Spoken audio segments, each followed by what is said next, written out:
as soon as he feels ready to, maybe waiting for this +2 upgrade for his ground weapons. Drewbie, for his part, has +3 attack for his Marines and Marauders, working on his armor upgrades. His damage output is going to be absolutely enormous. Finally taking his third base, laying down a ton of mules at this base, morphing into a planetary fortress in order to defend from Dark Templar or Zealots, coming in to do some damage. And I think that is definitely the right choice considering the position that he has of his base.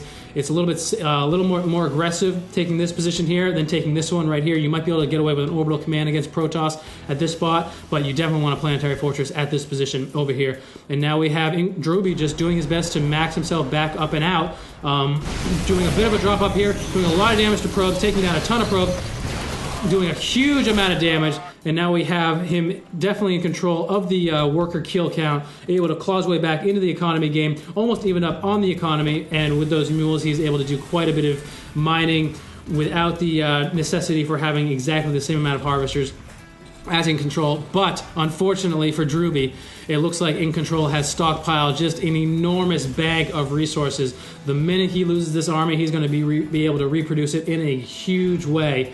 This is going to be trouble for Drewbie because he will not be able to reproduce at the same rate. In fact, he's even supply locked himself. That is huge. That is no good. He's got to get those supply depots up and running, building 5 at a time right now. Sonic Storm being researched, nearly finished, and now it looks like in control is going to be moving out, or at least planning on taking the center of the map. He has a Dark Templar here scouting the front of the base. He has an observer. He had an observer. It looks like he was taken down by this missile turret.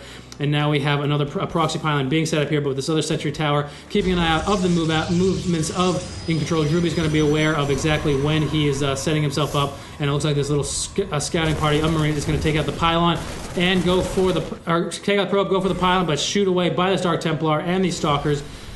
I think that Drewbie is in a fine position right now. He may look like he has a disadvantage, but I cannot stress enough the power of these ghosts.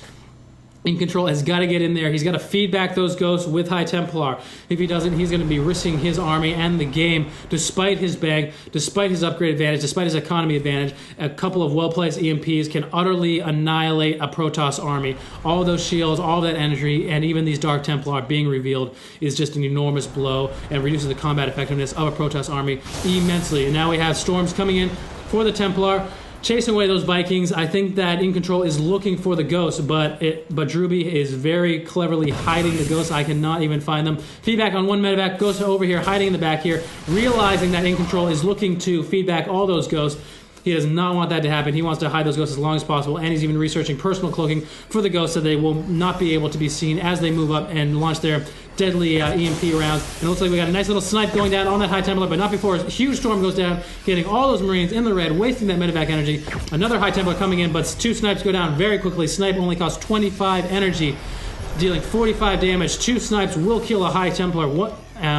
Just annihilate them, which makes Ghost extremely effective against Templar, against Dark Templar, against Zealots, and against Zerg as well, as they can snipe down pretty much anything that a Zerg player has.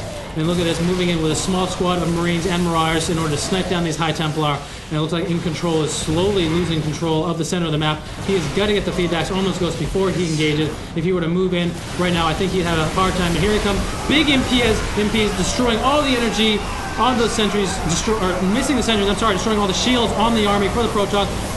All those Zealots going down, but now we have a huge amount of damage coming down from the Colossus. More Zealots warping in with full shields, charging in, doing tons of damage. The upgrades are really showing +3 attack, +3 armor for In Control's army, and it looks like both players falling back a little bit. I would have to say that the losses on both sides were about even, but Drewbie lost almost all of his ghosts. He's down to 1 ghost now, and that is not going to work out for him very much. He's producing 3 more at the moment, but In Control did not lose any of his Colossus, which means that once these shields regenerate, they are going to be back into their fighting form, and In Control even taking his 5th base. The economy of In Control, enormous. Drewbie is able to stay on par with him because of his mules, because of his 4th base, finally taken, but he's completely mined out of his main, while In Control is also mined out at his main, even placing a warp gate where the minerals used to be. Now we have another engagement coming in from a maxed out In Control.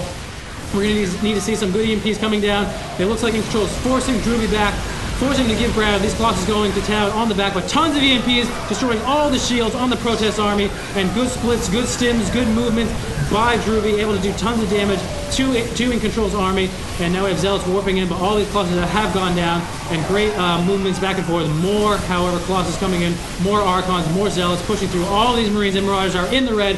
They are near death. Medivacs out of energy, unable to heal, finally pushing back here, and it looks like this is going to be trouble for Drewbie. He is in a very tough spot. I'm not sure he's going to be able to come back from that. Vikings destroying these Colossus, but these Archons are in the back here. Very beefy units, destroying tons of Marines and Marauders, and it looks like Drewbie is forced to GG out of this game. Wow, that is some amazing Protoss versus Terran play. Good drops from Drewbie, showcasing his form, able to come back from a very bad position as a result of those Dark Templars in the mid-game. But InControl, showing the power of Protoss economy, able to bank a huge amount of resources, able to completely outproduce his opponent, and through the upgrades and good positioning, he was able to get in and just destroy that army after a couple of battles.